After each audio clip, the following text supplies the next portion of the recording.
서로 인사 나누겠습니다. 반갑습니다. 빈자리가 굉장히 많습니다. 각 가정에서도 가족을 향해서 인사 나누셨으면 좋겠습니다. 네. 샬롬. 확진자가 지금 40만, 50만, 40만, 50만, 60만 나오고 있다 그러면 그게 일주일이 되면 280만, 300만 가까이 됩니다. 각 가정에 한 명이라고 생각한다면 3인 가정 기준으로 1000만 명, 900만 명, 1000만 명 정도가 확진자와 관련되어 있다는 이야기입니다.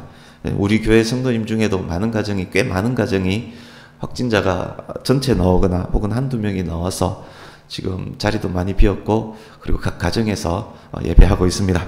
그렇지만 이 중에도 하나님께서 함께 하셔서 큰 은혜 주실 것입니다. 오히려 더 기뻐하며 감사하며 예배를 귀히 여기는 오늘 이 시간 될 수 있으면 좋겠습니다. 읽으셔서 알겠지만 오늘 본문은 이스라엘 최대 명절인 유월절에 대한 말씀입니다. 유월절이 제정된 지 3500여 년이 지났지만 오늘날도 유월절은 유대인에게 최고의 명절입니다. 본문은 또한 바이러스 창궐의 시대를 살아가는 오늘날 교회에게 꼭 필요한 말씀이기도 합니다. 유월절과 유월절의 의미에 대해서 간략히 먼저 설명하고 본문에 들어가겠습니다. 이 설명을 잘 들으시면 본문에서 이해가 바르고 그리고 짧게 끝낼 수 있습니다. 하나님께서 유월절을 제정해 주시는 장면인 출애굽기 12장으로 가겠습니다. 출애굽기 12장, 각 가정에서도 성경을 찾으면서 읽으셔야 합니다. 보셔야 합니다. 출애굽기 12장, 때는 애굽에 내려진 10가지 재앙 중 9번째까지 내려진 때입니다. 2절을 한번 보십시오. 유월절이 있는 그 달이 이스라엘 달력으로 1월이 될 것입니다. 우리가 사용하는 달력, 태양력으로는 3, 4월경입니다. 우리의 3, 4월이 유대인에게는 1월입니다. 니산월입니다. 3절에서 5절을 보십시오. 1월 10일 날 각자가 어린 양 한 마리씩을 취하는데, 여기에 각자는 그 집의 가장을 일컫는 말일 것입니다. 가장이 가족대로 취한다는 말은 그 말입니다. 가장이 가족 전체를 위하여 흠없는 1년 된 수컷 어린 양 혹은 염소 한 마리를 챙겨 놓습니다. 양 한 마리 고기에 비해서 식구가 너무 적으면 인원수에 맞춰서 두어 집당 한 마리 양을 잡을 수도 있습니다. 아마 성인 15명, 20명 인원당 한 마리 정도가 택해졌을 것입니다. 6절, 7절입니다. 10일 날 챙겨놓은 그 양을 1월 14일 해질 때에 준비했던 그 양을 잡습니다. 양의 피는 양고기를 먹게 될 사람들이 사는 집의 문설주와 문인방에 바릅니다. 하나님께서 보내신 멸망의 사자가 그 피를 볼 때 그 집은 뛰어넘어 그냥 지나갈 것입니다. 우리가 유월절 할 때 유는 넘을 유, 월도 넘을 월입니다. 넘는다는 이야기입니다. 영어로 유월절은 pass over, 지나간다는 이야기입니다. 그 유월절입니다. 8절, 유월절에 먹는 3대 음식이 있는데 양고기, 누룩을 넣지 않고 만든 떡, 그리고 쓴 나물입니다. 9절, 10절 보십시오. 양고기 먹을 때 주의사항입니다. 반드시 구워서 먹어야 합니다. 다 먹어야 합니다. 아침까지 고기를 남겨둬서는 안 됩니다. 만약 남은 고기가 있다면 불태워야 합니다. 11절에서 13절, 유월절 식사는 출발 준비를 갖추고 먹어야 하는 식사입니다. 마치 5분 대기조 복장을 갖춘 상태에서 업무를 수행하는 것과 비슷합니다. 장자의 죽음 재앙이 지난 후 출발 신호와 함께 즉각 애굽을 떠나야 하기 때문입니다. 14절 보십시오. 유월절은 대대로 영원히 지켜야 할 중요한 절기입니다. 좀 지나서 46절을 보십시오. 12장 46절. 양을 잡을 때 뼈를 하나도 꺾어서는 안 됩니다. 이제 43절, 44절, 그리고 48절 보십시오. 원칙적으로 이방인, 거류인, 타국인, 품꾼은 유월절 식사에 참가할 수가 없습니다. 그러나 유월절에 참여할 마음이 있고 할례를 받은 자는 그 유월절 식사를 먹을 수가 있습니다. 그 유대인 반열에 들어온다는 이야기입니다. 이방인이 하나님의 백성으로 들어온다는 그런 이야기입니다. 마음을 갖고 할례를 받은 자는 유월절 식사를 먹을 수 있습니다. 지금까지 확인했던 내용이 유월절 규례입니다. 말씀드린 이 유월절 이스라엘 달력 1월 14일입니다. 유월절 음식 먹는 것으로 시작해서 7일 동안 이 절기는 계속됩니다. 모든 절기의 시작이고 모든 절기의 개념적 기초를 형성합니다. 그렇다면 유월절이 왜 그토록 크고 중요한 명절이 되는 것인가요? 애굽의 종에서 구원하신 구원의 하나님을 기억하며 감사하는 명절이기 때문입니다. 하나님의 구원의 은혜를 가장 함축적으로 보여주는 절기이기 때문입니다. 유월절을 지킨다는 것은 곧 하나님 백성임에 대한 증거이기 때문입니다. 하나님의 은혜와 영광을 찬송하는 것이 하나님 백성의 존재 목적임을 알려주는 절기이기 때문입니다. 출애굽 그리고 가나안 점령기 중에서 중요한 시작 부분에 유월절 준수에 대한 기록이 있는 것도 그만큼 중요하기 때문입니다. 애굽에서 시내산을 향해 출발할 때 첫 번째 유월절을 지켰습니다. 시내산에서 가나안을 향해 출발할 때 두 번째 유월절을 지킵니다. 바로 오늘 본문입니다. 요단강을 건너서 길갈에서 가나안의 첫 성 여리고를 점령하기 전에도 유월절을 지킵니다. 그 기록이 성경에 있습니다. 이제 이 유월절이 신약에 어떻게 연결되는지, 저와 여러분에게 어떻게 적용되는지를 설명드리겠습니다. 예수님은 세상 죄를 지고 가는 하나님의 어린 양, 유월절 양이었습니다. 이 유월절은 성만찬의 기초가 됩니다. 실제로 유월절 양 잡는 그 시간에 예수님께서 십자가에서 죽임당하셨습니다. 유월절 양의 피가 문설주와 인방에 발라졌듯이 예수님의 피는 십자가 제단을 붉게 물들였습니다. 유월절 양의 뼈가 하나도 꺾이지 않았듯이 예수님은 뼈가 하나도 꺾이지 않았습니다.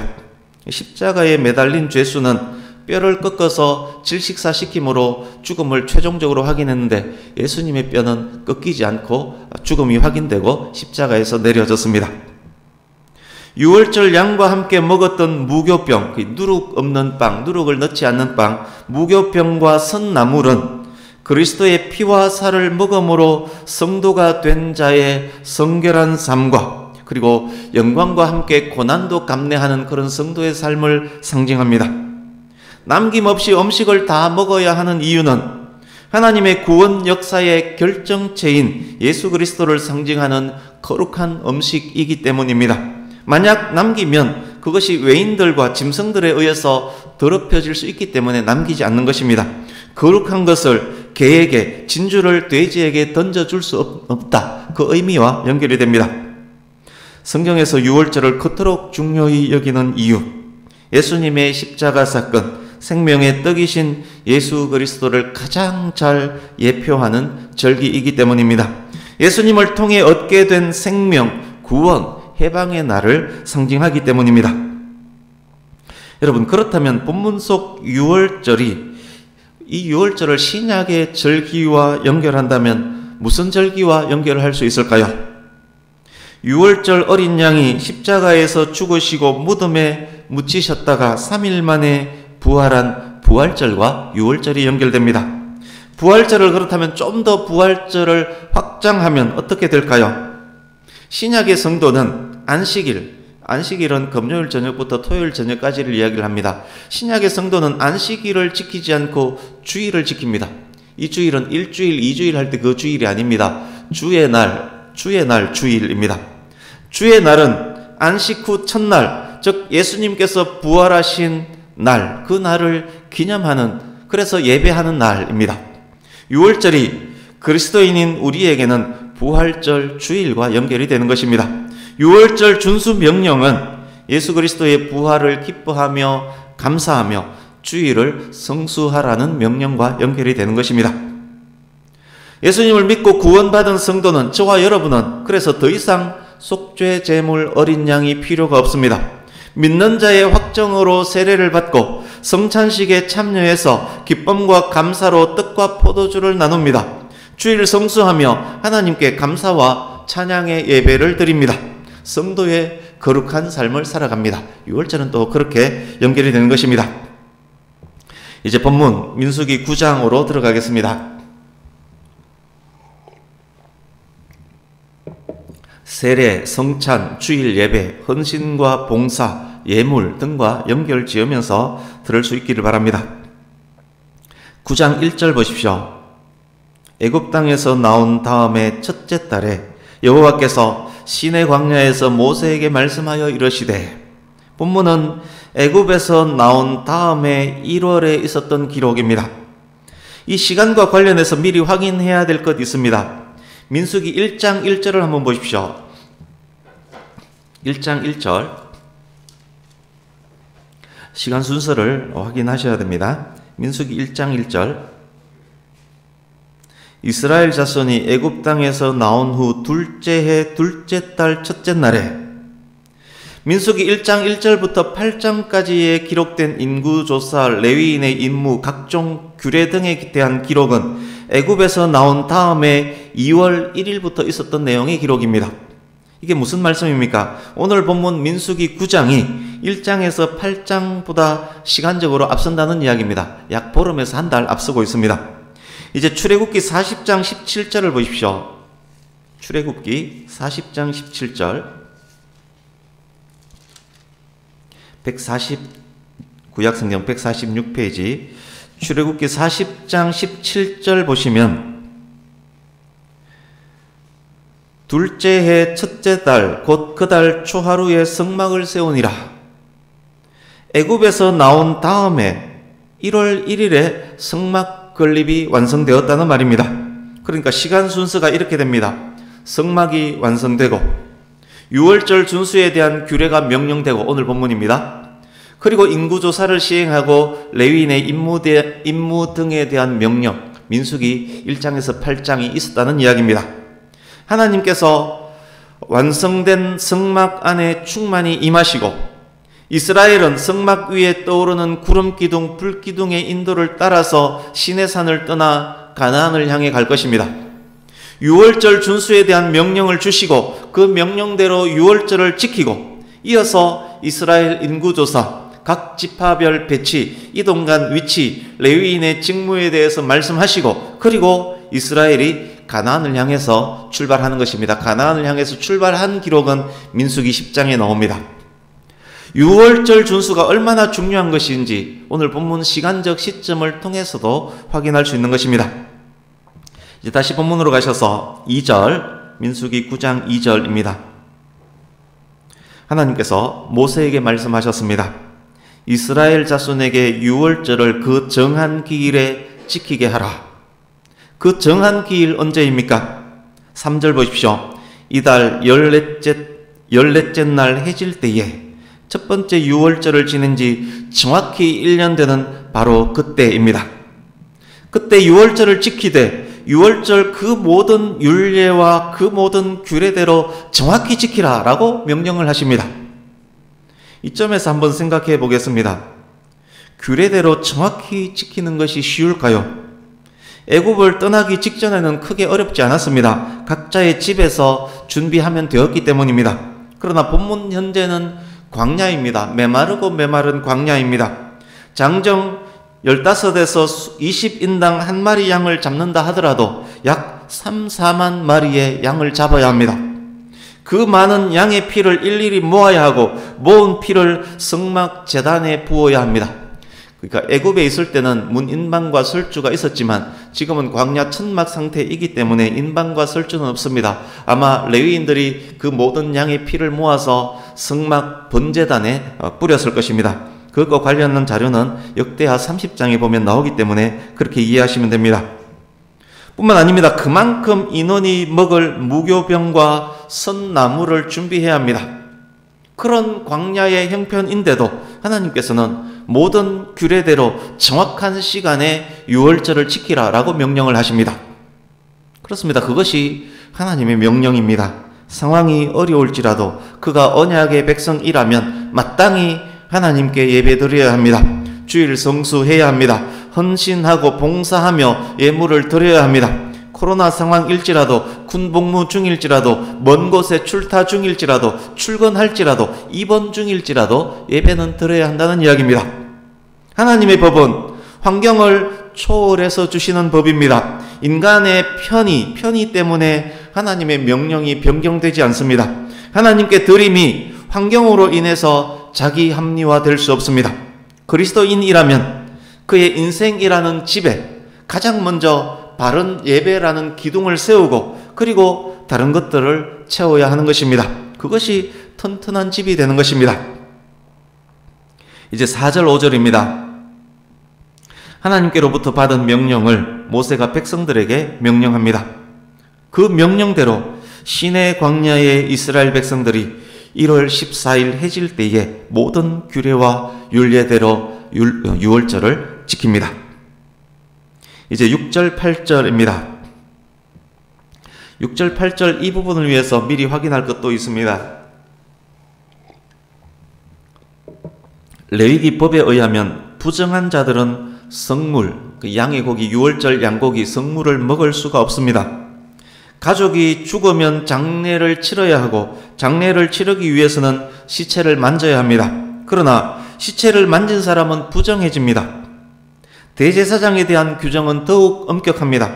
대제사장은 자기 부모가 죽었을지라도 시신에 가까이해서는 안 됩니다.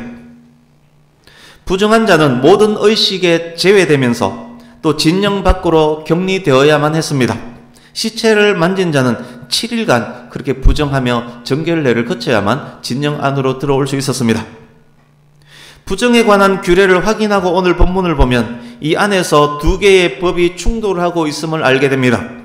모든 백성이 모든 율례와 규례대로 반드시 지켜야만 하는 유월절, 진영 안에 머물 수도 예물을 드릴 수도 없는 부정한 자, 유월절 전날에 부모의 장례를 치름으로 부정하게 된 한 가족이 있었다라고 가정하겠습니다. 유월절이 되었습니다. 모든 이스라엘 백성들은 진영 안에서 유월절을 지켜야 합니다. 부모 장례를 치른 이 사람은 유월절을 지켜야 합니까? 아니면 진영 밖으로 격리되어야 합니까? 유월절 준수 명령을 지켜야 합니까? 아니면 부정한 자 격리 명령을 지켜야 합니까? 이 충돌의 현장입니다. 6절에서 8절은 그런 충돌 상황에 처한 이스라엘 백성의 이야기입니다. 그런 상황에 처한 사람들이 유월절 바로 그날에 모세와 아론 앞에 와서 접촉하면 안 되기 때문에 멀찌감치 서서 모세와 아론에게 이렇게 말합니다. 저는 장례 중에 있습니다. 저는 부정한 중에 있습니다. 저는 하나님을 사랑합니다. 저는 하나님의 백성입니다. 유월절 지키고 싶습니다. 유월절 예물을 하나님께 드리고 싶습니다. 부정한 저는 어떡합니까? 유월절을 지키지 못하면 언약 백성에서 내쳐지는 것 아닙니까? 그럴 수 없습니다. 그럴 수 없습니다. 저는 어떻게 해야 합니까? 이 이야기는 또한 오늘날 우리들의 이야기이기도 합니다. 하나님을 사랑하는 하나님의 백성이 있습니다. 매 주일 예배드리며 찬양하며 헌신하며 봉사하는 성도입니다. 그런데 그가 주일에 코로나에 확진이 되었습니다. 아마 우리 지금 가정에서 예배드리고 있는 분 상황과 비슷할 것입니다. 그런데 그가 주일에 부모님 상을 당했습니다. 그런데 주일에 회사에 비상이 걸려서 출근해야 합니다. 그런데 주일에 당직 근무를 써야 합니다. 성도님 여러분, 그런데 우리들에게도 오늘 본문에 나오는 사람들처럼 예배 드릴 수 없다는 것이 무슨 말입니까? 어찌하여 예배 드릴 수 없다는 말입니까? 나는 예수님 믿고 구원받은 성도인데 나는 예배를 기뻐하는데 예배를 드릴 수 없다니요. 어떻게 하든 예배를 드리기 원합니다. 라고 말하는 그런 예배에 대한 절절함, 그것이 있는지 먼저 스스로 확인을 하고 다음으로 넘어가겠습니다. 뿐만 아니라 어쩔 수 없는 그런 상황에 처했다면, 우리가 그런 상황에 처했다면 우리는 어떻게 해야 합니까? 8절 보십시오. 모세가 그들에게 말합니다. 기다리라. 여호와께서 너희에게 어떻게 명령하시는지 내가 들으리라. 영적 지도자로서의 모세의 모습을 잘 보여줍니다. 자기 뜻으로 얼마든지 대안을 내줄 수 있었겠지만 자기 뜻이 아니라 하나님께 뜻을 여쭙는 지도자의 자세입니다. 성도가 가져야 할 자세가 무엇인지도 보여줍니다. 기도하고 그리고 기다리는 것, 그것은 성도에게 꼭 필요한 자세인 것입니다. 9절에서 14절입니다. 이제 여호와께서 모세에게 이 답변을 주십니다. 이 답변은 적용까지 하면서 설명을 드리겠습니다. 9절에서 14절을 눈으로 따라 읽으며 들으시기 바랍니다. 이렇게 말씀해 주셨습니다. 시체로 부정하게 된 자일지라도 6월절 당일에 먼 여행 중에 있어서 도저히 진영 안으로 들어올 수 없는 자일지라도 코로나에 걸렸을지라도 몸이 아파 꼼짝도 할 수 없는 상태일지라도 출근해 있을지라도 이런저런 여건이 얽힌 상황일지라도 반드시 마땅히 6월절을 지켜야 한다. 반드시 마땅히 주의 날 하나님께 예배를 드려야 한다. 그렇지만 그들을 위해서 내가 제2의 6월절을 지정한다. 오늘 본문 말씀의 제목이 두 번째 6월절입니다. 두 번째로 지낸 6월절의 의미도 있지만 제2의 6월절의 의미도 갖고 그렇게 제목을 그렇게 잡았습니다. 부정 때문에 먼 여행으로 인해서 1월 14일 6월절을 지킬 수 없는 그들은 2월 14일에 지켜라. 제2의 6월절일지라도 1월 14일 6월절 율례와 규례 그대로 지켜라. 하나님께서 이렇게 대안을 만들어 주십니다. 본투표에 참석 불가한 사람들을 위해서 사전투표, 부재자투표, 재외국민투표 할 수 있도록 법규를 만들어주는 그런 장면이 오늘 본문의 장면입니다. 여러 사정으로 주일 예배 정시에 참석할 수 없으면 비대면으로라도 드려라. 그것도 여의치 않으면 가장의 인도하에 드려라. 그것도 여의치 않으면 혼자서라도 예배 드려라. 그곳이 어디이든 두세 사람일지라도 내 이름으로 모였다면 내가 그들 중에 있다. 예배는 마음의 문제이지 환경과 장소의 문제가 아니다. 하나님을 향한 진실한 마음만 있다면 언제든 어디에서든 예배 드릴 수 있다. 그렇지만 확실히 알아야 할 것 있다. 제2의 6월절일지라도 온라인 비대면으로 드리는 예배일지라도 혼자서 드리는 예배일지라도 모든 규례와 율례대로 지켜야 한다. 영과 진리의 온전함의 예배를 드려야 한다. 제2의 6월절을 내가 제정해 주는 이유는 6월절이 그만큼 중요하기 때문이다. 비대면 온라인 예배, 홀로 드리는 예배를 기쁘게 받는 것은 주일 함께 모여서 드리는 정규 예배가 그만큼 중요하기 때문이다. 하나님께서 제2의 6월절을 제정해 주시는 그 의미 안에 이런 의미가 그대로 다 녹아들어 있는 것입니다. 이제 13절입니다. 이런 일도 있을 수 있습니다. 코로나가 예배하지 않아도 될 좋은 기회와 명분을 줍니다. 예배에 가기 싫었는데 마침 출근하라 해서 오히려 기분이 더 좋습니다. 출장 중이라 예배하지 않을 명분이 생겨서 너무 좋습니다. 당직 근무라 교회 가지 않아도 되니까 참 좋습니다. 그래서 예배 드리지 않습니다. 충분히 예배할 수 있는데도 예배 드리지 않습니다. 부정한 상태도 아닙니다. 먼 여행 중에 있지도 않습니다. 그런데도 6월절을 지키지 않습니다. 충분히 6월절을 지킬 수 있는데도 지키지 않습니다. 하나님 백성됨을 확인시켜 주시는 은총, 그 은총을 의도적으로 거부하고 있습니다. 믿음으로 성도가 되었노라 그렇게 말하는 사람이 의도적으로 예배와 예식, 봉사와 헌신을 거부합니다. 생명과 구원과 해방을 예표하는 6월절 주일을 거부합니다. 왜일까요? 하나님의 백성됨이 그에게는 별로 의미가 없기 때문입니다. 예배가 기쁨이 되지 않기 때문입니다. 이스라엘 백성이 아니고 성도가 아니라는 그런 말입니다. 하나님은 회개하고 자복할 때 은총과 은혜를 베푸시는 사랑의 하나님입니다. 마땅히 행할 바를 의도적으로 거부할 때 책임을 물으시는 공의의 하나님이시기도 합니다.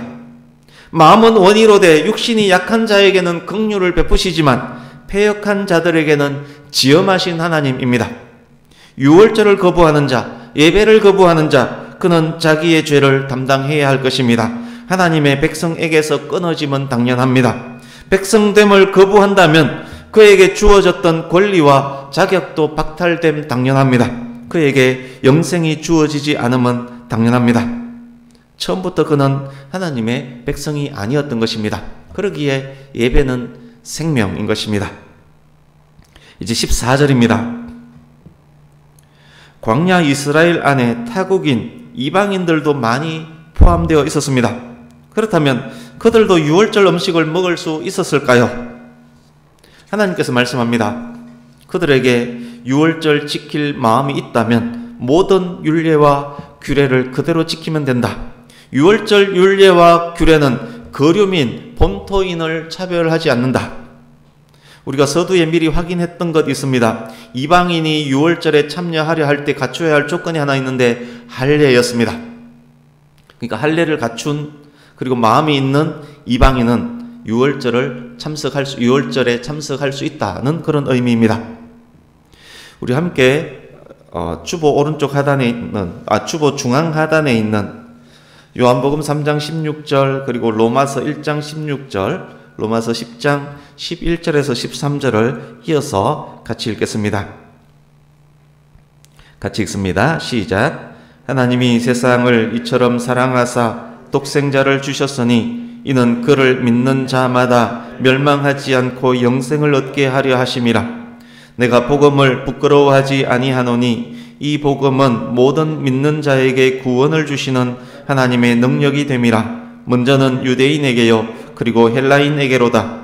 성경에 이르되 누구든지 그를 믿는 자는 부끄러움을 당하지 아니하리라 하니 유대인이나 헬라인이나 차별이 없음이라. 한 분이신 주께서 모든 사람의 주가 되사 그를 부르는 모든 사람에게 부요하시도다. 누구든지 주의 이름을 부르는 자는 구원을 받으리라. 아멘. 그를 믿는 자마다, 모든 믿는 자에게, 누구든지 그를 믿는 자는, 누구든지 주의 이름을 부르는 자는 구원을 얻습니다. 남녀노소, 이방인, 헬라인 차별하지 않습니다. 그가 믿는다면, 그가 마음의 할례를 받았다면 하나님의 백성이 되어 하나님을 예배할 수 있는 것입니다. 그렇습니다. 그래서 오늘 이 말씀은 훗날 이방인들에게도 구원이 주어질 것임에 대한 중요한 예표가 됩니다. 예수 그리스도를 믿음으로 마음의 할례를 받은 자라면 누구든지, 믿는 자는 누구든지 영과 진리로 하나님을 예배할 수 있고, 예배하는 그는 하나님의 백성이 됩니다. 구원이 유대인, 헬라인, 남녀노소, 빈부귀천을 차별하지 않습니다. 그러나 만약 예배하지 않는다면 그에게 믿음이 없다는 말이고, 믿음이 없다면 그에게 구원이 있을 수 없는 것입니다. 말씀 한 곳을 읽으면서 마무리하려고 합니다. 마태복음 22장으로 갑니다. 결론을 좀 길게 설명할 수 있지만 그것보다 이 말씀으로 결론 지은 게 나을 듯해서 이 말씀을 우리 나누려고 합니다. 마태복음 22장 1절에서 14절을 교독하려고 합니다. 오늘 나눈 모든 것들을 이 말씀을 읽으면서 집약하고 적용할 수 있기를 바랍니다.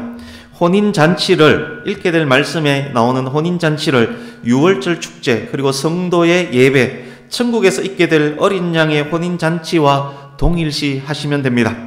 그리고 나의 최우선순위가 하나님이 맞는지, 하나님께 드리는 예배가 인생 장막에 가장 먼저 세우는 기둥이 맞는지, 예배가 정말 나의 기쁨이 맞는지, 아니면 내 밭, 내 사업, 돈, 명예, 권력이 나의 기쁨이고 나의 우선인지 체크도 하시기 바랍니다.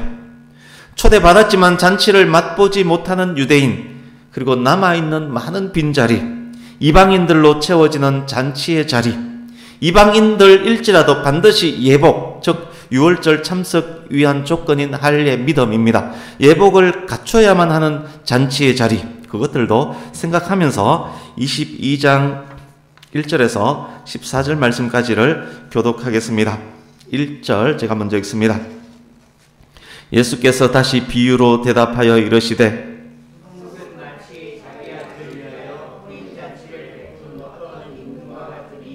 그 종들을 보내어 그 청한 사람들을 혼인잔치에 오라 하였더니 오기를 싫어하거늘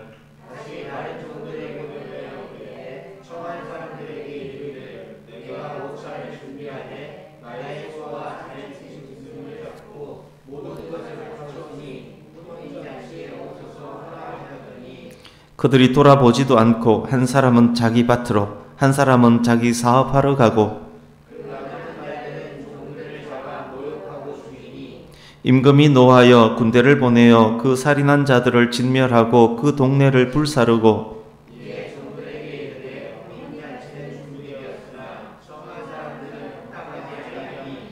내거리 길에 가서 사람을 만나는 대로 혼인잔치에 청하여 오라 한대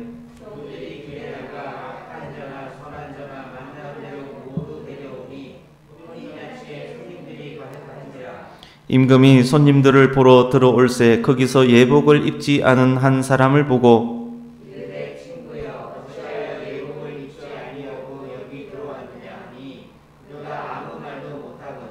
임금이 사환들에게 말하되 그 손발을 묶어 바깥 어두운 데에 내던지라 거기서 슬피 울며 이를 갈게 되리라 하니라.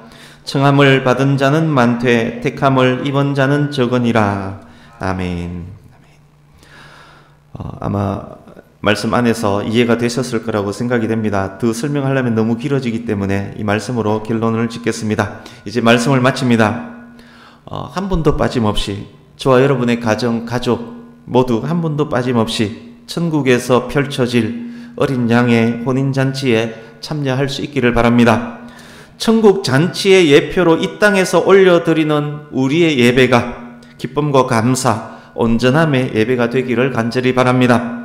사는 모든 날 동안 하나님께 올려드리는 예배를 가장 중요히 여길 수 있기를 축복합니다. 저와 여러분이 전하는 이 복음이 도구가 되어서 아직 남아있는 이 잔치의 빈자리가 채워질 수 있기를 축복합니다. 저와 여러분의 가정과 가문이 그런 신실한 예배자의 가정, 가문 될 수 있기를 예수님 이름으로 축복합니다. 아멘. 기도하겠습니다.